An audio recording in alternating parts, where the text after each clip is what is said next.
Ubuntu ജാലകത്തിൻ്റെ മറ്റൊരു വീഡിയോയിലേക്ക് ഏവർക്കും സ്വാഗതം. 8ാം ക്ലാസ്സിൻ്റെ ICT പാഠപുസ്തകത്തിലെ 3ാമത്തെ അധ്യായമായ ഡിജിറ്റൽ സംഗീതം എന്ന പാഠഭാഗമാണ് ഈ ഒരു വീഡിയോയിലൂടെ ചർച്ച ചെയ്യാൻ ഉദ്ദേശിക്കുന്നത്. ഒരു തൈ നടാം നല്ല നാളേക്കു വേണ്ടി, ഇത്തരത്തിലുള്ള ധാരാളം കവിതകൾ നിങ്ങളെല്ലാവരും കേട്ടിട്ടുണ്ടാവും. ഈ കവിതകൾക്ക് ആസ്വാദ്യകമാകുന്നത് അതിൻ്റെ ഒരു ബാക്ക്ഗ്രൗണ്ട് മ്യൂസിക് വരുമ്പോഴാണ്. കവിതകൾക്ക് മാത്രമല്ല, സിനിമ, നാടകം തുടങ്ങിയ പലതിനും ആകർഷകമാക്കുന്നത് അതിൻ്റെ ബാക്ക്ഗ്രൗണ്ട് മ്യൂസിക് വരുമ്പോഴാണ്. ഈ ബാക്ക്ഗ്രൗണ്ട് മ്യൂസിക്കുകളെല്ലാം തന്നെ ചെയ്യുന്നത് സംഗീത ഉപകരണങ്ങൾ വായിച്ച് റെക്കോർഡ് ചെയ്ത് അത് ബാക്ക്ഗ്രൗണ്ടായി വരുന്ന സമയത്താണ്. കമ്പ്യൂട്ടറിൻ്റെ സഹായത്തോടുകൂടി ഇത്തരം ബാക്ക്ഗ്രൗണ്ടുകളെ തന്നെ നിർമ്മിക്കാനുള്ള ഒരു സംവിധാനം നിലവിലുണ്ട്. അത്തരം സംവിധാനങ്ങളെയാണ് ഡിജിറ്റൽ ഓഡിയോ വർക്ക് സ്റ്റേഷൻ അല്ലെങ്കിൽ DAW എന്ന് പറയുന്നത്. അപ്പോൾ ഇതിനുള്ള ഉദാഹരണങ്ങളാണ് Cubase, FL studio, logic pro, LMMS studio 1, pro tools. ഇതെല്ലാം തന്നെ ഇത്തരത്തിലുള്ള ആപ്ലിക്കേഷൻ സോഫ്റ്റ്വെയറുകളാണ്. നമ്മുടെ സ്കൂൾ റിസോഴ്സസിൽ ഒരു ആനിമേഷൻ തന്നിട്ടുണ്ട്. ആ ഒരു ആനിമേഷൻ നമുക്ക് കാണാം. സ്കൂൾ റിസോഴ്സസിലെ ക്ലാസ് 8-നുള്ളിലായിട്ടാണ് ആ ഒരു ആനിമേഷൻ ഉള്ളത്. ഈ ഒരു ആനിമേഷൻ കാണുമ്പോൾ നമുക്ക് അതിൻ്റെ ഒരു ഭംഗി വരുന്നില്ല, കാരണം അതിൻ്റെ ഒരു ബാക്ക്ഗ്രൗണ്ട് മ്യൂസിക് വന്നിട്ടില്ല. അപ്പോൾ ഇത്തരം വീഡിയോകളൊക്കെ തന്നെ ആസ്വാദ്യകരമായി മാറുന്നത് അതിൻ്റെ പിന്നിൽ ഒരു ബാക്ക്ഗ്രൗണ്ട് മ്യൂസിക് കൂടെ വരുമ്പോഴാണ്. ഈ ഉബുണ്ടു ഓപ്പറേറ്റിംഗ് സോഫ്റ്റ്വെയറിൽ നമുക്കൊരു DAW നമുക്ക് ലഭ്യമാക്കിയിട്ടുണ്ട്. അതിൻ്റെ പേരാണ് LMMS, ലിനക്സ് മൾട്ടിമീഡിയ സ്റ്റുഡിയോ എന്നുള്ളതിൻ്റെ ഷോർട്ട് ഫോമാണ് LMMS. ഇപ്പോൾ ഈ LMMSനെ നമുക്കൊന്ന് പരിചയപ്പെടാം. അതിന് ഈ 9 ഡോട്ട്സിൽ ക്ലിക്ക് ചെയ്തുകൊണ്ട് അല്ലെങ്കിൽ കീബോർഡിലെ വിൻ കീ നക്കിക്കൊണ്ട് നമുക്ക് LMMS എന്ന് സെർച്ച് ചെയ്യാം. ഇപ്പോൾ ഇവിടെ LMMS ഓപ്പണായി വരുന്നുണ്ട്. ഈ LMMS നമുക്കൊന്ന് പരിചയപ്പെടാം. ഇതിൽ പ്രധാനമായി 3 വിൻഡോകൾ നമുക്ക് കാണുന്നുണ്ട്. കൺട്രോൾ റാക്ക് എന്നൊരു വിൻഡോ ഉണ്ട്, FX മിക്സർ എന്ന് പറയുന്നൊരു വിൻഡോ ഉണ്ട്, സോങ് എഡിറ്റർ ഉണ്ട്. നമുക്കിതിലെ FX മിക്സറും അതുപോലെ കൺട്രോളർ റാക്കും നമുക്കിപ്പോൾ ആവശ്യമായിട്ട് വരുന്നില്ല. അപ്പോൾ ഇതാണ് ഇതിൻ്റെ പ്രധാനപ്പെട്ട നമുക്ക് ആവശ്യമായിട്ടുള്ള വിൻഡോ. ഇതിൽ ടൈറ്റിൽ കാണാം, അതുപോലെ താഴെ ഫയൽ കൺട്രോൾ കാണാം, അതുപോലെ തന്നെ വിൻഡോ കൺട്രോളർ കാണാം, ഇതിൻ്റെ ഇടത് ഭാഗത്തായിട്ട് സൈഡ് ബാർ കാണാം, അതുപോലെ ഇവിടെ വ്യത്യസ്തമായിട്ടുള്ള ആക്ഷനുകൾ ചെയ്യുന്നതിന് വേണ്ടിയിട്ടുള്ള ആക്ഷൻ ബാറിൽ കാണാം, അതുപോലെ മ്യൂട്ട് ചെയ്യുന്നതിനുള്ള ഭാഗങ്ങൾ ഇവിടെ കാണാം, അതുപോലെ വോളിയം കൺട്രോൾ ചെയ്യുന്നതിനുള്ള ഭാഗം ഇവിടെയാണ്. നമുക്കിതിൽ ക്ലിക്ക് ചെയ്തുകൊണ്ട് ഇതിൻ്റെ വോളിയം നമുക്ക് അഡ്ജസ്റ്റ് ചെയ്യാനായിട്ട് കഴിയും.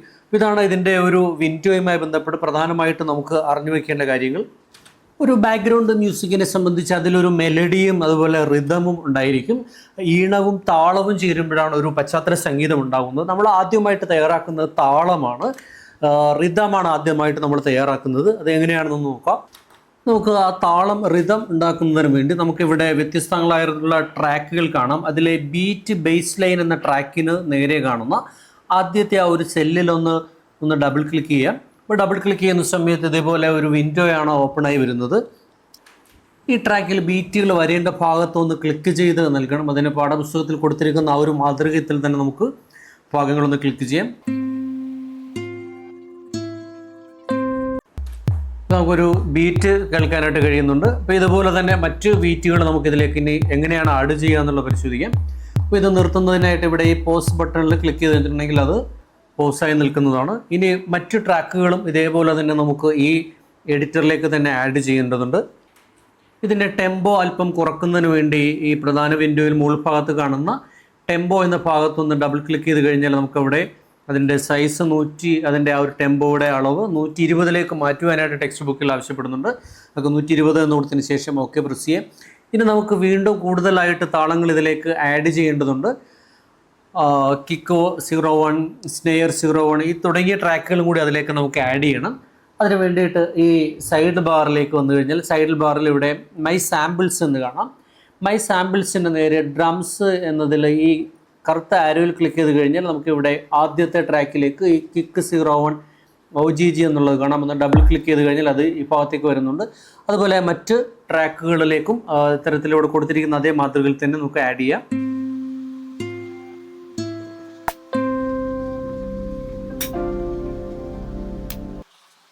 എല്ലാ ട്രാക്കുകളും ഇതിലേക്ക് ആഡ് ചെയ്തിട്ടുണ്ട്. ഇനി അതിലേക്ക് ബീറ്റുകൾ വരേണ്ട ഭാഗം ഈ ടെക്സ്റ്റ് ബുക്കിൽ തന്നിരിക്കുന്ന അതേ മാതൃകയിൽ തന്നെ നമുക്ക് ബീറ്റുകൾ ഇങ്ങനെ ക്ലിക്ക് ചെയ്തുകൊണ്ട് ആഡ് ചെയ്യാം.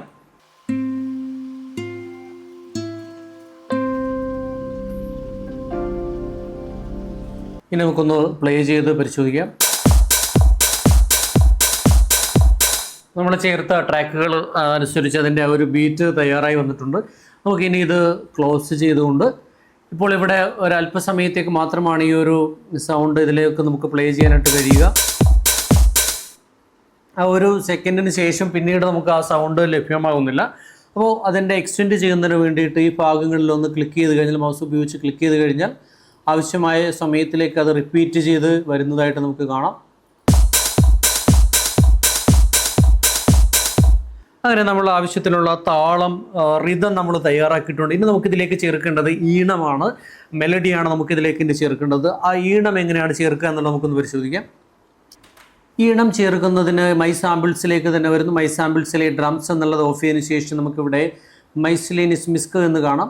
അതിൽ ക്ലിക്ക് ചെയ്തതിന് ശേഷം അവിടെ DONG ഡോങ് 0 എന്നുള്ള ഒന്നാണ് നമ്മൾ നേരത്തെ അതിലേക്ക് ആഡ് ചെയ്ത് ഡബിൾ ക്ലിക്ക് ചെയ്തുകൊണ്ടാണ്. പക്ഷേ ഇനി നമ്മൾ ചെയ്യേണ്ടത് ഇവിടെ നിന്നും ഡ്രാഗ് ചെയ്തുകൊണ്ട് ഈ ഒരു സോങ് എഡിറ്ററിലേക്ക് ചേർക്കുകയാണ് ചെയ്യേണ്ടത്. അതിനുശേഷം നമുക്ക് ഈ ട്രാക്കിൻ്റെ ആദ്യം കാണുന്ന ഈ ഒരു കോളത്തിലൊന്ന് ഡബിൾ ക്ലിക്ക് ചെയ്ത് കഴിഞ്ഞാൽ ഇത്തരത്തിലൊരു പിയാനോ റോളാണ് ഓപ്പണായി വരുന്നത്.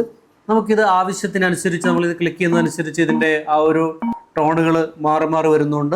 കൂടുതൽ ക്രിയേറ്റീവായ ആളുകൾക്ക് ഇത്തരത്തിൽ നമുക്ക് ആവശ്യമായ തരത്തിൽ അത് സെറ്റ് ചെയ്തെടുക്കാനായിട്ട് കഴിയും.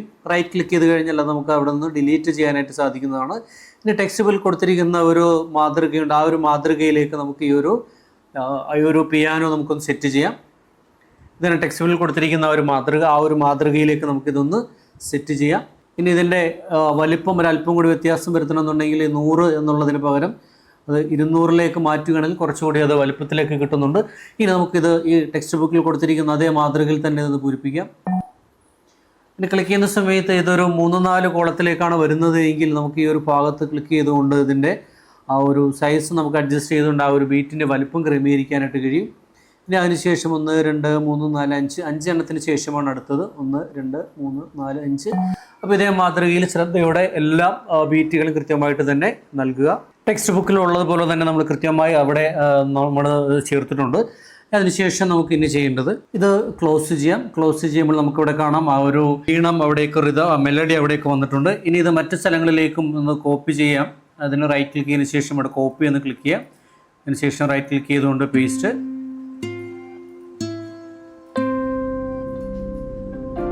അങ്ങനെ നമ്മുടെ ആ താളത്തിനനുസരിച്ച് ഈണവും കൃത്യമായിട്ട് അവിടെ സെറ്റ് ചെയ്തിട്ടുണ്ട്. ഇനി നമുക്കൊന്ന് പ്ലേ ചെയ്ത് പരിശോധിക്കാം. ഇനി ഇത് ഫയല് സേവ് ചെയ്യുന്നതിന് വേണ്ടിയിട്ട് നമുക്ക് ഫയല് സേവ് ആസ് ക്ലിക്ക് ചെയ്തുകൊണ്ട് ഹോമിനുള്ളിലെ സ്റ്റുഡൻറ്റ് വർക്ക് 8ലേക്ക് നമുക്ക് മ്യൂസിക് എന്ന പേരിൽ തന്നെ ഒന്ന് സേവ് ചെയ്യാം. ഇനി ഇതൊരു നമുക്കൊരു ഓഡിയോ ഫയലായിട്ട് ലഭിക്കുന്നതിന് വേണ്ടി നമുക്കൊന്ന് എക്സ്പോർട്ട് ചെയ്യാം. അതിന് ഫയല് എക്സ്പോർട്ട് എന്ന് ക്ലിക്ക് ചെയ്യുന്നു. സ്റ്റുഡൻറ്റ് വർക്ക് 8ലേക്ക് തന്നെയാണ് നമ്മൾ ചെയ്യുന്നത്. അത് മ്യൂസിക് എന്ന പേരിൽ തന്നെ നമ്മൾ സേവ് ക്ലിക്ക് ചെയ്യുന്നു. നമുക്കിവിടെ MP3 അല്ലെങ്കിൽ OGG ഏത് ഫയലിലേക്ക് വേണമെങ്കിൽ അത് മാറ്റി നൽകാം. ഇപ്പോൾ വേവ് എന്നുള്ള WAV ആ ഫയൽ തന്നെയാണ് നൽകുന്നതിന് ശേഷം സേവ് എന്ന് ക്ലിക്ക് ചെയ്യുന്നു. വീണ്ടും വരുന്ന ഈ ഒരു ഫയൽ നമുക്ക് ആവശ്യമായ മാറ്റങ്ങൾ വേണമെങ്കിൽ വരുത്താം. ഇവിടെയും ഫയൽ ഫോർമാറ്റ് മാറ്റാനുള്ള ഓപ്ഷനുണ്ട്. നമ്മൾ തൽക്കാലം മാറ്റുന്നില്ല. അതിനുശേഷം സ്റ്റാർട്ട് എന്ന് ക്ലിക്ക് ചെയ്യുന്നു. നമുക്കിനി ഈ എക്സ്പോർട്ട് ചെയ്ത ഫയൽ ഒന്ന് പരിശോധിക്കാം. നമ്മുടെ സ്റ്റുഡൻറ്റ് വർക്ക് 8ലേക്കാണ് സേവ് ചെയ്തത്. ഇതാണ് നമ്മൾ തയ്യാറാക്കിയ ആ ഒരു ഫയൽ. ഇതുവരെ വീഡിയോ കണ്ട എല്ലാവർക്കും നന്ദി, നമസ്കാരം.